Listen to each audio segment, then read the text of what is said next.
Muy buenas tardes con todos, les saluda Franklin. Como punto inicial, les hablaré sobre la neurología.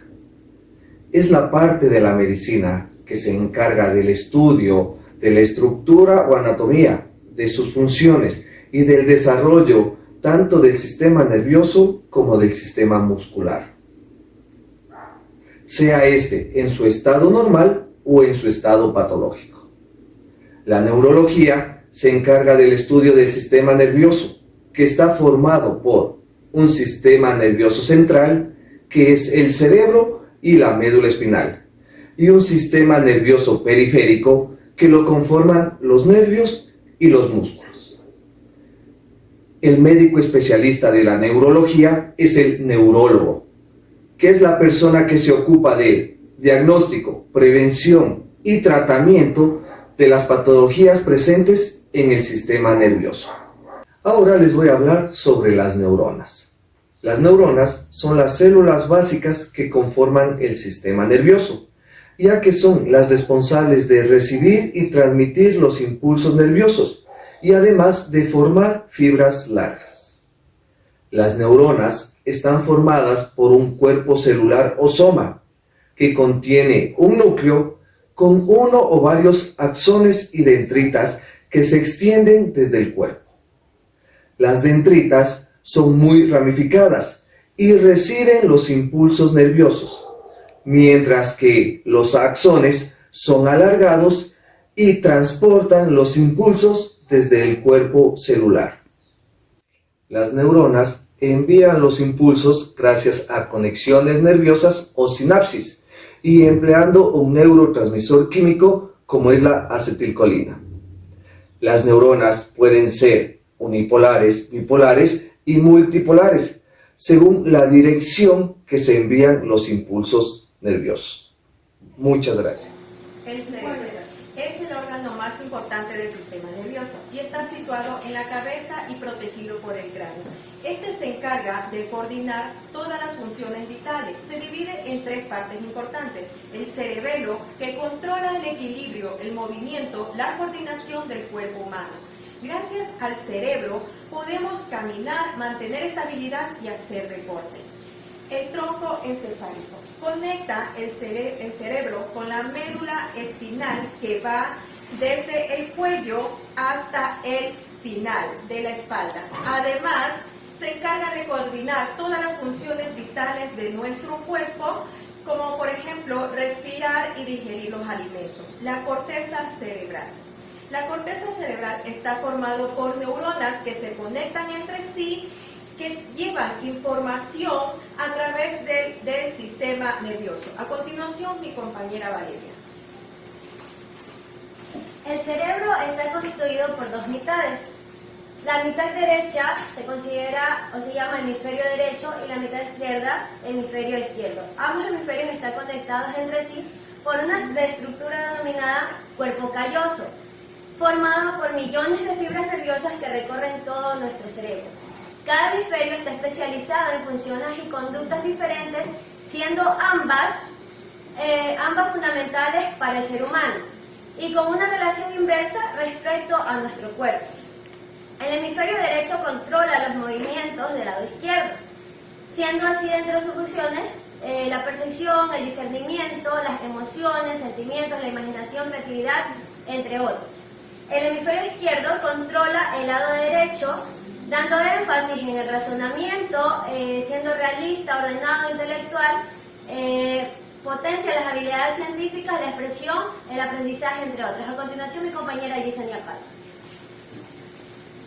El cerebro está conformado por 4 lóbulos: lóbulo frontal, lóbulo parietal, lóbulo occipital y lóbulo temporal. El lóbulo frontal es importante para la función cognitiva y el control de las actividades de movimientos voluntarios. El lóbulo parietal es el que procesa información relacionada con la temperatura, el gusto, el tacto y el movimiento.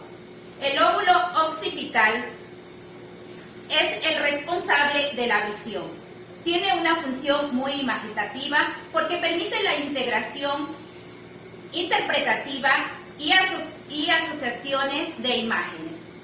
El lóbulo temporal es la parte de cada hemisferio cerebral que se localiza en todo lo que es la cabeza y por detrás del lado frontal.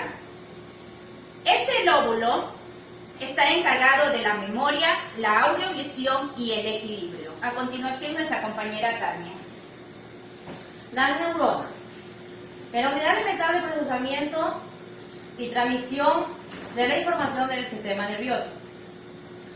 La neurona se encuentra en el sistema humano y se puede dividir en 3 tipos. Neuronas sensoriales. Manda información desde los tejidos del cuerpo y órganos sensoriales del músculo espinal. Neurona motora. La neurona motora obtiene información de otra neurona y transmite orden a su músculo, órganos y glándulas.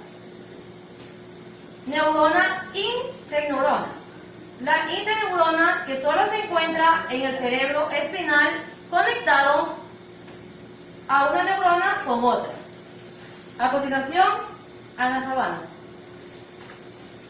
Bueno, como mis compañeros ya han explicado todo lo que es referente a las neuronas, ahora yo les voy a explicar sobre lo que es la neurodidáctica. Tal vez ustedes se preguntarán qué es esto. La neurodidáctica tiene mucho que ver con el sistema de nuestro cerebro, ya que este estudia la verdadera palabra de lo que es la neurociencia, ya que habla sobre los nervios y también habla sobre lo que es didáctica. Como bien sabemos, la didáctica es la expresión de la belleza a medida de los cambios que se van dando. Aplicación de la neuropsicología en la educación. ¿Qué es la neuropsicología? Es la ciencia que estudia las bases cerebrales en los procesos psicológicos, entre ellos el aprendizaje. Analiza las funciones psicológicas de estrecha relación con la actividad cerebral, tanto en la normalidad como en la patología. En la actividad del aprendizaje participan diferentes factores neuropsicológicos y cada uno se liga a sectores cerebrales altamente especializados. Los 3 cerebros del ser humano son el cerebro reptiliano, el cerebro límbico, el cerebro cortical o neocórtex, que están estrechamente ligados a nivel neuronal y bioquímico, pero cada uno tiene diferentes funciones. Para que el cerebro reptiliano pueda aportar en el aprendizaje, el estudio debe ser parte de una rutina.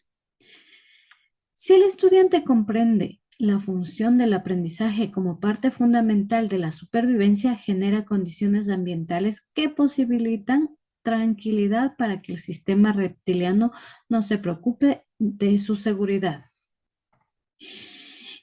El cerebro límbico es fundamental en el proceso de enseñanza-aprendizaje, ya que el estudiante debe querer aprender y sentir que puede hacerlo. Si esto no llegara a suceder, producen bloqueos en el sistema límbico que impiden que la información llegue al neocórtex, entonces no se produce la nueva información. El cerebro cortical o neocórtex es el encargado de todos los procesos cognitivos superiores, específicamente asociados al aprendizaje y a la racionalidad, como es la memoria, la atención, la concentración, la síntesis, la resolución de problemas, el autocontrol, la planificación, la organización, entre otros. Es decir, que tanto el hemisferio derecho como el hemisferio izquierdo realizan diferentes posibilidades para lograr el aprendizaje deseado. Gracias. A continuación, mi compañero. Buenas noches con todos. Mi nombre es Santiago Araujo y voy a ser su acompañante en el aprendizaje sobre neuropsicoeducación o neurodidáctica. Podemos empezar diciendo que es una disciplina interdisciplinaria que combina la neurociencia y la psicología con la educación. El objetivo real de la neuropsicoeducación es de entender cómo funciona el cerebro en la relación del aprendizaje y cómo se pueden aplicar estos conocimientos para mejorar los procesos de enseñanza-aprendizaje de las personas. La plasticidad cerebral es uno de los fundamentos teóricos de la neuropsicoeducación. Se refiere a la capacidad del cerebro para cambiar, adaptarse a nuevas experiencias y estímulos. La neuroplasticidad es una propiedad fundamental del cerebro y se puede utilizar para mejorar el aprendizaje. La neurodidáctica considera la importancia de los neurotransmisores en el aprendizaje y la memoria, y son los que transmiten señales entre las células nerviosas. Entre los neurotransmisores más relevantes para la neuropsicoeducación se encuentra la dopamina, la serotonina y la noradrenalina. La neuropsicoeducación también se enfoca en el desarrollo de habilidades sociales y emocionales, como la empatía, la resolución de conflictos, etc. La investigación en neuropsicoeducación también se enfoca en temas como los estilos de aprendizaje, la cooperatividad, el aprendizaje social. En conclusión, podemos decir que la neuropsicoeducación o neurodidáctica es una disciplina que se enfoca en entender cómo funciona el cerebro en relación del aprendizaje y cómo se pueden aplicar estos conocimientos para mejorar procesos de enseñanza-aprendizaje. También vamos a hablar un poco sobre los principios de la neurociencia. Para empezar, podemos decir que el cerebro es el centro del comportamiento. El cerebro es el órgano que controla y coordina todas las funciones del cuerpo, incluyendo el comportamiento, la cognición y las emociones. La comunicación neuronal es fundamental. Las neuronas, las células nerviosas que componen el cerebro, se comunican entre sí a través de señales eléctricas y químicas para coordinar las funciones corporales y cognitivas.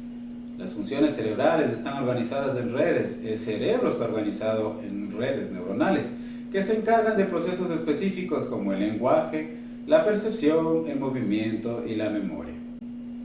Muchas gracias. Eso es todo de mi parte. A continuación, mi compañera. Buenas tardes. La relación de la estructura y funciones del cerebro son la neurodidáctica y la neuropsicología. Los tres principales componentes del cerebro son el encéfalo y el cerebelo, el tallo cerebral.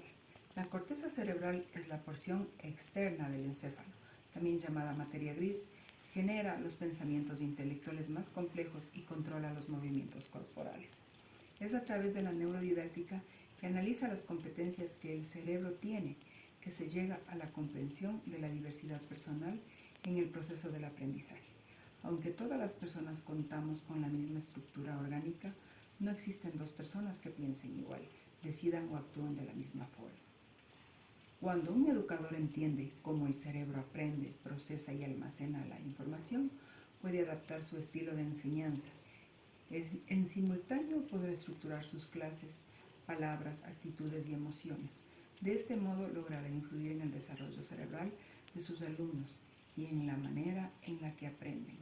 Tomando en cuenta todos estos aspectos, la relación de la estructura y funciones del cerebro con la neurodidáctica y la neuropsicología, las dos van de la mano, para así avanzar en un proceso de aprendizaje positivo y encaminado hacia el bienestar y el desarrollo del estudiante, y a que la una ayuda a la otra. Gracias.